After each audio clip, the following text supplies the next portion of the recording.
Welcome back ख़वातीन आज़ाद। अब मुल्क की सियासत की बात करेंगे, जो कि एक बार फिर पाकिस्तान की सियासत है तो नाजुक मोड़ पे आ खड़ी होती है। वज़ीर आज़म शहबाज शरीफ की जानिब से PTI को मुज़ाकरात की पेशकश ने सियासी हलकों में नई बहस छेड़ दी है। अगर मुज़ाकरात कामयाब हो जाते हैं तो क्या ये पाकिस्तान की मईशत और सियासी इस्तेहकाम पर मुस्बत असर डालेगी?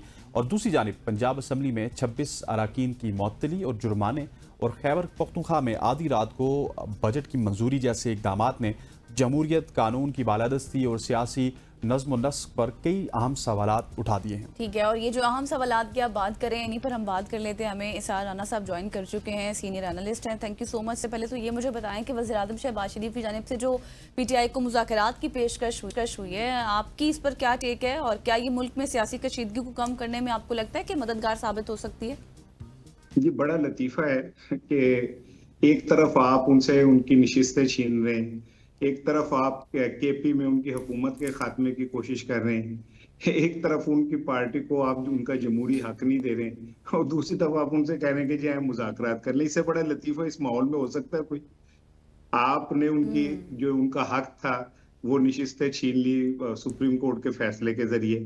कहा यह जा रहा है KP के में हुकूमत के खात्मे के लिए आप काम कर रहे हैं। तो इन हालात में मुज़ाकरात एक मजाक के अलावा तो कुछ नहीं है। आप तो ये बता रहे हैं कि एक शख्स के घर में आपने डकैती की और डकैती करने के बाद उसे कह रहे हैं कि आओ जी चाय भी पी लेते हैं। तो ऐसे थोड़ी होता है कि आप ये सब कुछ करें साथ मुज़ाकरात अच्छा चलें, राना ऐसा साहब, नहीं इसको आपने वजीफा करार दे दिया, लेकिन अगर PTI और हुकूमत के दरमियान, मैं कहता हूँ कि लतीफ़ा ही सही, लेकिन मुज़ाकरात कामयाब हो जाते हैं तो आपके ख्याल में इसके पाकिस्तान की मईशत और इस्तेहकाम पर कुछ असरात मुरतब होंगे? देखिए यार, बात यह है कि सियासी इस्तेहकाम कोई एक दो दिन का तो खेल है नहीं। जब आपने 80 साल इस मुल्क के निजाम का बेड़ा गर्क कर दिया, इस मुल्क के अंदर लोग भूखे मर रहे हैं। आलमी बैंक की रिपोर्ट है कि 48% लोग मजीद खते गुर्बत पे से नीचे चले गए हैं। आपका वजीर खजाना कहता है कि सारा कुछ निजाम जो है वो कर्जों पे चल रहा है। तो कैसे मुमकिन है कि एक ऐसी हुकूमत जो वैसे ही एलिजिबल नहीं है ये सारे फैसले करने की, और एक ऐसी हुकूमत जिसके मुतालिक ये कहा जाता है कि उसे अवामी मैंडेट ही नहीं हासिल, वो मुलाकात कर भी ले तो इससे मतलब मुज़ाकरात कामयाब हो गए तो उसके बाद सियासी इस्तेहकाम एक लंबी गेम है। उसके लिए हमें ये छोटे मोटे कामों से कोई फर्क नहीं पड़ रहा। ये एक ऐसा ही है जैसे एक कोई शख्स डूब गया है कुएं के अंदर और रस्सी भी उसकी जो है वो टूट गई है, बस एक तार बाकी है, और हम कहें कि हम उस तार से उसे उसे बाहर निकाल लेंगे, तो ऐसा मुमकिन नहीं है। ये तो बहुत सारे लोगों को उठा के उस कुएं में फेंकना पड़ेगा, गर्क करना पड़ेगा। गर्क करने के बाद उस शख्स को बाहर निकाला जाएगा जिसका नाम मईशत है। आप ऊपर बैठे हुए जो लोग हैं वो मेजर बेनिफिशियरी हैं। अरबों रुपए के आप बिस्किट खा जाती है आपकी हुकूमतें, करोड़ों रुपए आप वजीर आजम की घास काटने के लिए लगा देते हैं, उनके किचन के ऊपर करोड़ों रुपए लगा देते हैं। 90,000 सरकारी गाड़ियां हैं, गर्दिशी कर्जा हमारे सरों से ऊपर चला गया, और 24 करोड़ लोगों के मुल्क में 30 लाख लोग जो है वो टैक्स दे रहे हैं, वो भी आप दे रहे हैं और मैं दे रहे हैं। और हम भी इसलिए दे रहे हैं कि हमारे पास ऑप्शन नहीं, हमारी तनख्वाह मिलने से पहले कट जाती है। तो ऐसे इस्तेकाम आते हैं, ऐसे थोड़ी मुआशी इस्तेकाम आते हैं भाई। मुआशी इस्तेकाम के लिए तो सर्जिकल ऑपरेशन की जरूरत है। जिन लोगों की दौलत जो यहाँ से लूट के लेके गए पाकिस्तान के बाहर, उन दौलतों को लाए, वो दरवाजे बंद करें जहां से पैसे बाहर जाते।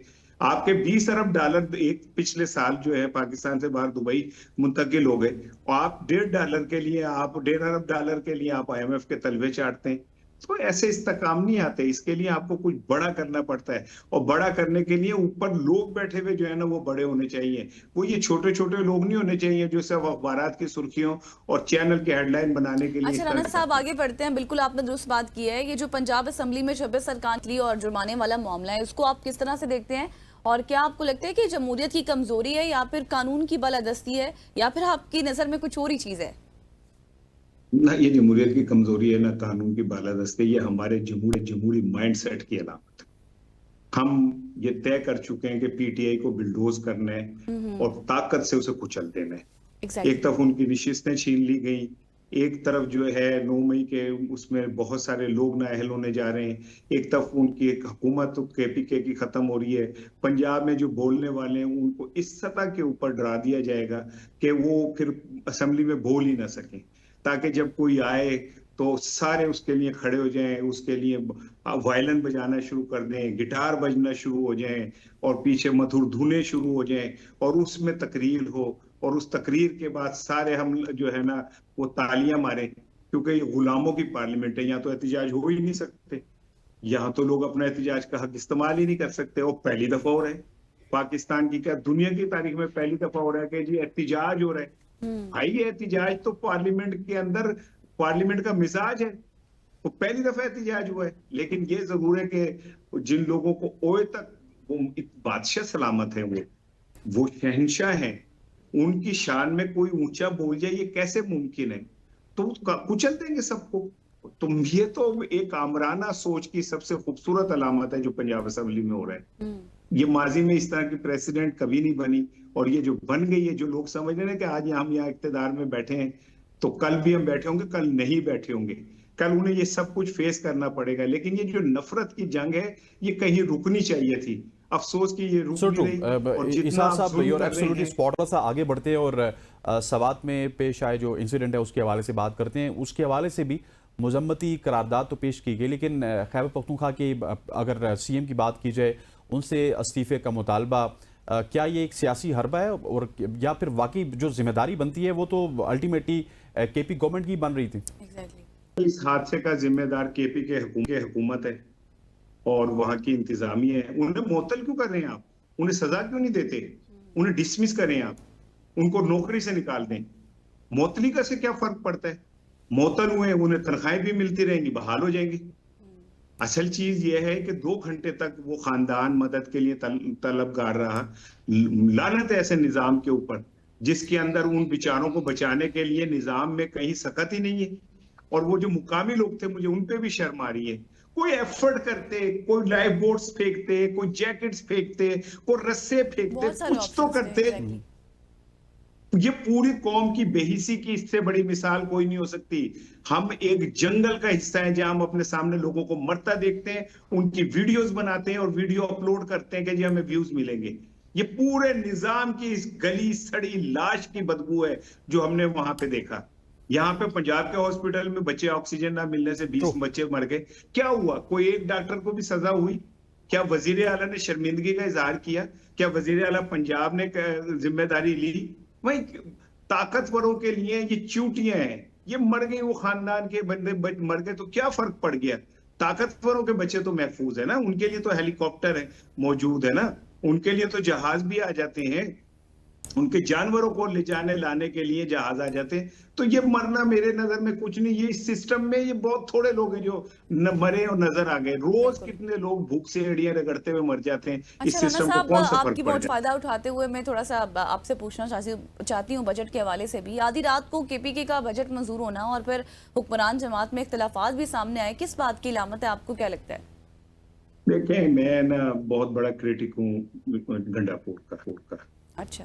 लेकिन यहाँ मैं ये समझता हूँ कि गंडापुर के पास और कोई ऑप्शन नहीं था।